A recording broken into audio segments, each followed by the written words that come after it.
सपा सांसद रामजीलाल सुमन का तर्क है कि अगर मुसलमानों को बाबर का वंशज कहा जाता है तो राणा सांगा की भूमिका पर भी सवाल उठना चाहिए, क्योंकि उन्होंने ही बाबर को हिंदुस्तान आने का न्योता दिया था। लेकिन ऐतिहासिक तथ्य इस दावे पर एक राय नहीं है। इतिहासकार क्या कहते हैं, उनके मुताबिक दरअसल फैक्ट क्या है, हम आपको दिखाते हैं। राणा सांगा और बाबर की बात। राणा सांगा ने बाबर को भारत नहीं बुलाया था, पहली बात तो ये। बल्कि क्या हुआ था, देखिए, आलम खान ने बाबर को भारत आने का न्योता दिया था। अब ये आलम खान कौन थे? तो दरअसल इब्राहिम लोदी के चचा थे आलम खान, और इन्होंने दरअसल इब्राहिम लोदी के खिलाफ मदद को भारत बुलाया था राणा सांगा की मदद के लिए, क्योंकि राणा सांगा ने 1527 में बाबर के खिलाफ युद्ध लड़ा था। लेकिन आप जानते हैं, खानवा के युद्ध में राणा सांगा हारे थे, उनकी हार हुई थी।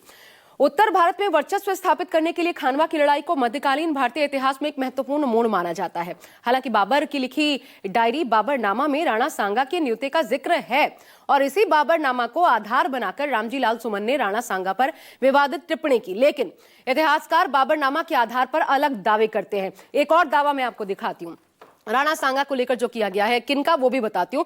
इसका जिक्र पानीपत के युद्ध के बाद ही मिलता है। राणा सांगा और बाबर को लेकर के ये वो कहते हैं, बाबर राजपूत राजाओं के खिलाफ युद्ध की तैयारी में था, और ऐसे में गौरी शंकर हीराचंद ओझा है इतिहासकार जाने माने। उन्होंने तर्क दिया कि इब्राहिम लोदी के खिलाफ राणा सांगा से बाबर ने दरअसल संपर्क किया था, न कि राणा सांगा ने बाबर से। यानी ठीक रामजीलाल सुमन जो कह रहे हैं, उस दावे से यह उलट तर्क नजर आता है।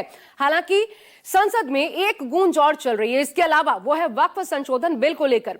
और शुक्रवार को जुमे की नमाज, यानी आज जब जुमे की नमाज अलविदा नमाज थी, तो इसको लेकर खास इंतजाम किए गए थे, क्योंकि all India Muslim personal law board विरोध प्रदर्शन की तैयारी में था। हुआ क्या, रिपोर्ट देखिए।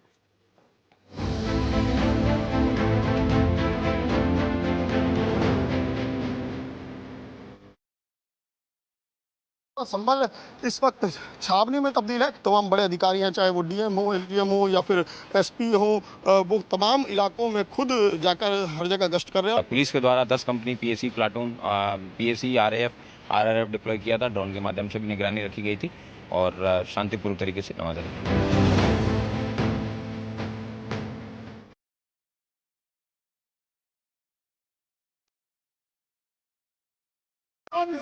एक तरफ राणा सांगा के अपमान को लेकर सियासी संग्राम छिड़ा है, तो दूसरा मामला सड़कों पर नमाज ना पढ़ने को लेकर उठा है।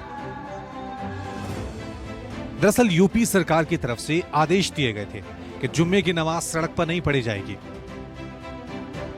जिसे लेकर मामले ने तूल पकड़ा। माना जा रहा था कि जुम्मे के दिन हालात बिगड़ सकते हैं, जिसे लेकर प्रशासन पूरी तरह से अलर्ट रहा। संभल सबसे ज्यादा संवेदनशील माना जा रहा था, जिसे देखते हुए यहां भारी सुरक्षा इंतजाम किए गए थे। रिपोर्ट्स के मुताबिक संभल में पैरामिलिट्री फोर्स की 10 कंपनियां लगाई गई थी।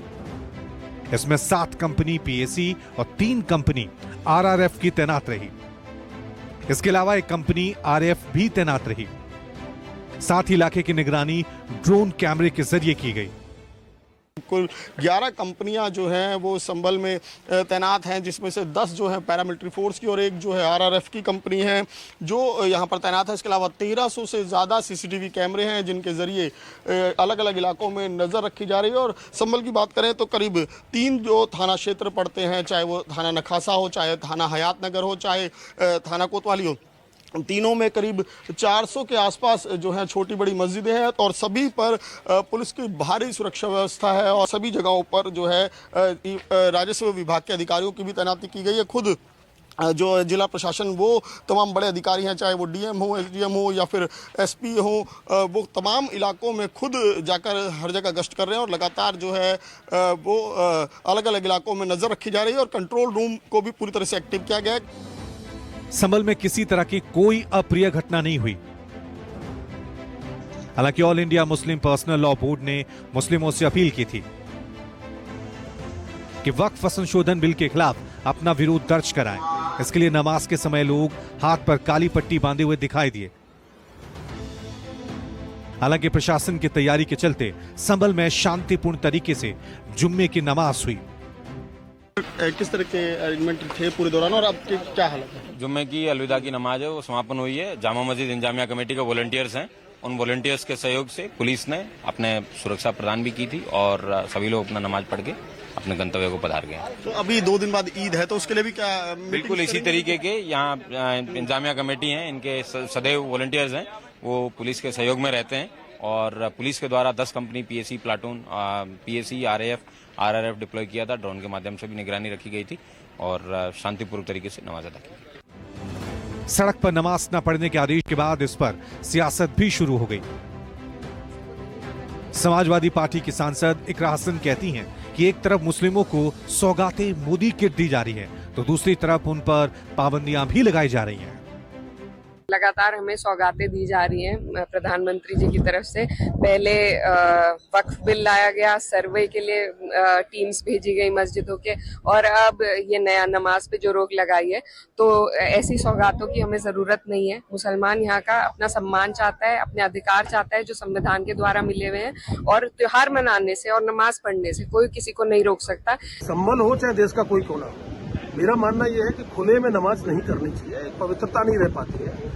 नमाज मस्जिद में अदा होती है, रमजान का महीना चल रहा है, जुमे की नमाज है, तो खुले की बजाय अपना एकांत स्थान में करें या कहीं बाउंड्री के अंदर करें, किसी पवित्र जगह पर करें। अब खुले में सड़क पर नमाज तो वैसे भी नहीं करनी चाहिए। नमाज अदा करने के दौरान काली पट्टी बांधने की बात सामने आ रही है। कहा जा रहा है कि वक्फ बिल के विरोध में वो काली पट्टी बांधकर नमाज अदा करेंगे। देखिए, मेरा मानना ये है कि किसी विधेयक का आना और उसका विरोध कोई करे, वो प्रजातंत्र में विरोध और अपना पक्ष रखने का किसी को भी अधिकार है।